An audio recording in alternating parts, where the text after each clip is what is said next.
الحمدللہ رب العالمین والصلاة والسلام علی سید المرسلین وعلی آلہ وصحبہ اجمعین۔ دوستو بھائیو، موجودہ دور میں ہر آدمی اپنی جگہ مسلک، مذہب، جماعت کسی نہ کسی سے جڑا ہوا ہے، جو دوسروں کی بات کو سننے کے لیے تیار نہیں اور نہ ہی ان کی بات کو قبول کرنے کے لیے۔ وہ کہتا کہ جی ہم حق پر ہیں، وہ حق پر ہیں۔ بولے کچھ لوگ تو ایسے دہریہ بنے ہوئے ہیں کہ بھئی نہ ان کی سنو نہ ان کی سنو، نہ اپنی کرتے چلو، کیونکہ مولوی آپس میں سب جھگڑا کرتے ہیں۔ تو اس طرح سے آج ہمارا معاشرہ بڑا بگڑا ہوا ہے۔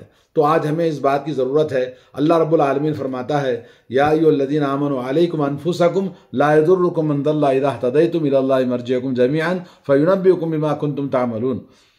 سورہ مائدہ آیت نمبر 105۔ اللہ تعالیٰ کا ارشاد ہے، اے ایمان والو تم اپنے بچاؤ کی فکر کرو، اگر تم راہ راست پر چلتے رہو گے تو کسی دوسرے کی گمراہی تمہیں نقصان نہیں پہنچائے گی۔ تم سب کو اللہ کے پاس ہی لوٹ کر جانا ہے، پس وہ تمہیں تمہارے کیے کہ تمہارے اعمال کی خبر دے گا۔ اس آیت سے ہمیں معلوم ہوتا ہے کہ اپنی اصلاح کرنے کی ہمیشہ فکر کرنا۔ ہر انسان کسی پر تنقید نہ کرے، کسی کو انکار نہ کرے، کسی کے بارے میں برا بھلا نہ کہے، بلکہ ہر آدمی موجودہ دور میں ضرورت ہے اس بات کی کہ ہم اپنی فکر کریں، اصلاح کریں قرآن و سنت کے مطابق۔ اللہ تبارک و تعالیٰ نے قرآن و سنت کی اتباع کر کے اپنی اصلاح کی فکر میں لگے رہنے کا حکم دے رہا ہے، اور اطمینان بھی دلایا جاتا ہے کہ آدمی اگر راہ راست پر گامزن ہے اور امر بالمعروف نہی عن المنکر دعوت کا فریضہ انجام دیتا ہے حتی المقدور، تو دوسروں کی گمراہی کا وبال اس کے سر نہیں ہوگا، اس لیے کہ روز قیامت کوئی کسی کا بوجھ نہیں اٹھائے گا۔ لا تزر وازرۃ وزر اخری، کوئی کسی کا بوجھ نہیں اٹھائے گا۔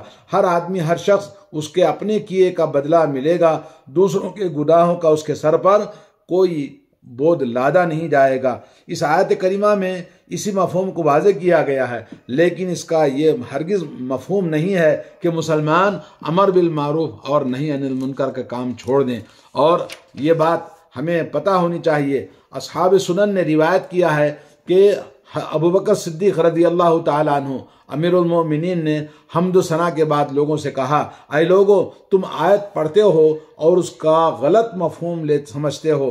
میں نے رسول اللہ صلی اللہ علیہ وسلم کو کہتے ہوئے سنا ہے کہ جب لوگ برائی کو دیکھیں گے اور اسے نہیں بدلیں گے تو قریب ہے کہ اللہ کا عذاب تم پر عام ہو جائے گا۔ تو اللہ کا عذاب آئے گا اگر امر بالمعروف نہی عن المنکر۔ جو لوگ کتاب اللہ سنت رسول اللہ کی دعوت کا کام کرتے ہیں تو اپنی دعوت کو جاری رکھیں، کوئی مانے نہ مانے، کوئی جانے نہ جانے، کوئی قبول کرے کہ نہ کرے، کوئی گالی دیتا ہے، کوئی برا بھلا کہتا ہے تو دل برداشتہ نہ ہو، دل چھوٹا نہ کریں، بلکہ اللہ تبارک و تعالیٰ کی بارگاہ میں ہم اپنے آپ کو اصلاح کرنے کی کوشش کرتے رہیں گے تو کسی کا وبال ہم پر نہیں ہوگا۔ تو برے لوگوں کا ان پر کوئی بوجھ نہیں پڑے گا، خواہ وہ رشتہ دار ہوں، قریبی ہوں، خواہ اجنبی ہوں اور دور کے ہوں۔ حضرت ابن عباس رضی اللہ تعالیٰ عنہ اس آیت کی تفسیر کا مطلب یہ بتاتے ہیں، جب کوئی شخص اللہ کے احکامات پر عامل ہو جائے، برائیوں سے بچ جائے، اس پر گنہگار لوگوں کے گناہ کا کوئی بوجھ نہیں ڈالا جائے گا۔ حضرت مقاتل سے مروی ہے کہ ہر عامل کو اس کے عمل کا بدلہ ملتا ہے، برے لوگوں کو برائی کی سزا ملے گی اور نیک لوگوں کو ان کی نیکیوں کی جزا اللہ کے پاس ملے گی۔ اس سے یہ نہ سمجھا جائے کہ اچھی بات کا حکم اور بری باتوں سے منع کرنا چھوڑ دیا جائے۔ اور مسند احمد کی حدیث ہے، جیسا کہ ابھی آپ نے سنا، حضرت ابوبکر صدیق نے کہا کہ اگر امر بالمعروف نہی عن المنکر کا کام چھوڑیں گے، دعوت کا کام چھوڑ دیں گے تو اللہ کا عذاب آ سکتا ہے۔ اور اسی طرح سے حضرت ابو ثعلبہ خشنی رضی اللہ تعالیٰ عنہ سے اس آیت کی بابت سوال ہوا تو آپ نے فرمایا، میں نے رسول اللہ صلی اللہ علیہ وسلم کو اس بارے میں سوال کیا تھا تو آپ نے فرمایا تھا کہ بات ویسی نہیں ہے جیسے تم سمجھ رہے ہو، بلکہ تم بھلائی کا حکم اور برائی سے ممانعت کرتے رہو، یعنی امر بالمعروف نہی عن المنکر دعوت کا کام کرنا، کتاب اللہ سنت رسول اللہ صحیح سنتوں کی نشر و اشاعت کرتے رہو، یہاں تک کہ بخیلی کی پیروی، لوگ کیا کریں گے؟ بخیلی کی پیروی کرنے لگے، شحن متبعن، یعنی بخیلی کے پیچھے دنیا کی ہوس میں پڑے رہیں گے، دنیا داری ان کی زندگی کا مقصد ہوگا۔ اور فرمایا خواہشات نفس کی اتباع کریں گے، خواہشوں کے غلام بن جائیں گے اور دنیا کی پسندیدگی اور دنیا لوگ کرتے رہیں گے۔ ہر شخص اپنی رائے پر پھولا نہ سمائے گا، اپنی رائے پر نازا ہوگا۔ اس وقت تم صرف اپنی اصلاح میں مشغول رہا کرو، عام لوگوں کو چھوڑ دو۔ یاد رکھو تمہارے پیچھے صبر کے دن آ رہے ہیں، اس وقت دین اسلام پر جمے رہنے والا جو بھی اچھے اعمال کرے گا، جو بھی دین پر قائم رہے گا، جیسے آپ نے ہاتھ میں انگارہ لینے کے برابر ہے۔ اور پوچھا گیا اور رسول اللہ صلی اللہ علیہ وسلم نے فرمایا کہ اس وقت دین پر جمے رہنا، عمل صالح کرنا، دعوت و تبلیغ کا کام کرنے والا، اس کا اجر و ثواب 50 لوگوں کے برابر ہوگا۔ لوگوں نے پوچھا یا رسول اللہ کیا وہ 50 آدمی ان میں سے ہیں یا ہم میں سے؟ کہا تم میں سے، یعنی صحابہ کرام میں 50 صحابہ کرام کے برابر اس کو اجر و ثواب ملے گا۔ جو انسان ایسے حالات جیسے کہ آج موجودہ ہمارے حالات ہیں، ہر ایک مذہب کے علماء اپنی جماعت، اپنے ماننے والوں کو پکڑ کے رکھا ہے۔ قرآن و سنت کی دعوت آتی ہے تو کوئی گالی دیتا ہے، کوئی برا بھلا کہتا ہے، کوئی مقلد کہتا ہے، کوئی غیر مقلد کہتا ہے، کوئی کچھ کہتا ہے، کوئی وہابی کہتا ہے، کوئی یہ وکٹوریا کی اولاد کہتا ہے، کوئی کچھ کہتا ہے۔ لا حول ولا قوت الا باللہ۔ کیا زمانہ ہو گیا ہمارے لوگوں کے آج کے دور میں کہ لوگ کتاب و سنت کو ماننے کے لیے تیار نہیں ہیں۔ تو میرے دوستو، اس وقت میں یہ حدیث امام ترمذی نے اور ابن ماجہ نے روایت کیا ہے۔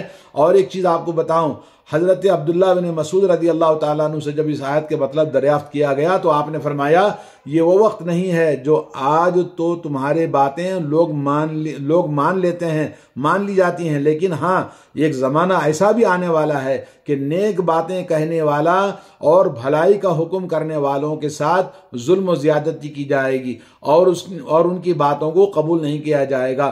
اس وقت صرف اپنے نفس کی اصلاح میں لگے رہنا۔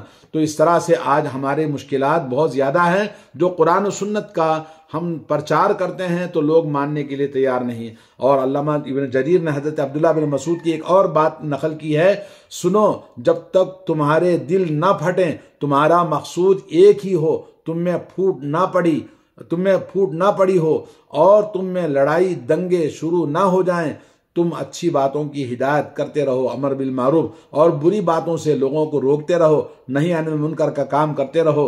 ہاں جب دلوں میں جدائی پیدا ہو جائے، آپس میں اختلافات زیادہ ہو جائیں، لڑائیاں جھگڑے دنگے فساد شروع ہو جائیں، اس وقت صرف اپنے تئیں پابندی شریعت رکھنا کافی ہے، اور وہی وقت ہے اس آیت کے عمل کا۔ علامہ ابن جریر نے اس بات کو روایت کیا ہے۔ اور اسی طرح سے دوستو اور بھی اس طرح کی بہت ساری تفسیر اس سلسلے میں آئی ہے۔ اور حضرت سعید بن مسیب فرماتے ہیں جب تم نے اچھی بات کی نصیحت کر دی اور ایک بری بات سے روک دیا، پھر بھی کسی نے برائیاں کرنے کی اصرار کرتا ہے، یعنی حق بات کے مقابلے میں بدعتی اور مشرک لوگ اپنی بات کو ہی زور لگاتے ہیں تو نیکیاں چھوڑ دیتا ہے، یعنی سنت کی بات کرتے ہیں، حق کی بات کرتے ہیں تو اس کو چھوڑ دیتا ہے تو تمہیں کوئی نقصان نہیں ہوگا۔ حضرت حذیفہ رضی اللہ تعالیٰ عنہ بھی یہی کہتے ہیں۔ حضرت کعب رضی اللہ تعالیٰ عنہ فرماتے ہیں اس کا وقت وہ ہے جب مسجد دمشق کا کلیسا ڈھا دیا جائے اور تعصب بڑھ جائے۔ لوگوں میں آج تعصب کی اندھی تقلید ایسی بڑھ گئی ہے کہ لوگ حق بات ماننے کے لیے تیار نہیں ہیں۔ اللہ کے گھر آنے کے بعد بھی اور حج اور عمرہ کرنے کے بعد بھی اور کتاب و سنت کے دلائل ان کے سامنے آنے کے بعد بھی وہ نبی علیہ الصلوۃ والسلام کی اتباع کرنے کے لیے تیار نہیں ہیں، اپنی تقلید میں اپنے تعصب میں اندھے بن چکے ہیں۔ تو ایسے وقت میں اللہ تعالیٰ فرماتا ہے یا ایھا الذین آمنوا علیکم انفسکم لا یضرکم من ضل اذا اہتدیتم الی اللہ مرجعکم جمیعا فینبئکم بما کنتم تعملون۔ اے ایمان والو، روز قیامت تمہارے اعمال کا جو حساب ہے، تمہیں دوسروں کے کسی کا بدلہ، کسی کا گناہ تمہارے اوپر نہیں ہے، لیکن ہمارا کام یہ ہے کہ ہم امر بالمعروف نہی عن المنکر اور کتاب و سنت کی دعوت کو مسلسل جاری رکھیں۔ اللہ تعالیٰ سے دعا ہے کہ اللہ تعالیٰ سب کو اللہم ارنا الحق حقا وارزقنا اتباعہ وارنا الباطل باطلا وارزقنا اجتنابہ۔ اللہ تعالیٰ حق کہنے، حق کی بات سمجھنے اور حق پر عمل کرنے کی توفیق عطا فرمائے، اور دنیا میں کسی بھی عالم، کسی بھی امام، کسی بھی محدث، کسی بھی انسان کی محبت سے سب سے زیادہ محبت اللہ تعالی ہمارے دلوں میں رسول اللہ صلی اللہ علیہ وسلم کی محبت عطا فرمائے، ہمیں ایمان کی بصیرت عطا فرمائے اور ایمان پر خاتمہ فرمائے اور ایمان پر عمل کی توفیق عطا فرمائے۔ صلی اللہ علیہ نبینا محمد وعلی آلہ وصحبہ اجمعین۔ السلام علیکم ورحمۃ اللہ وبرکاتہ۔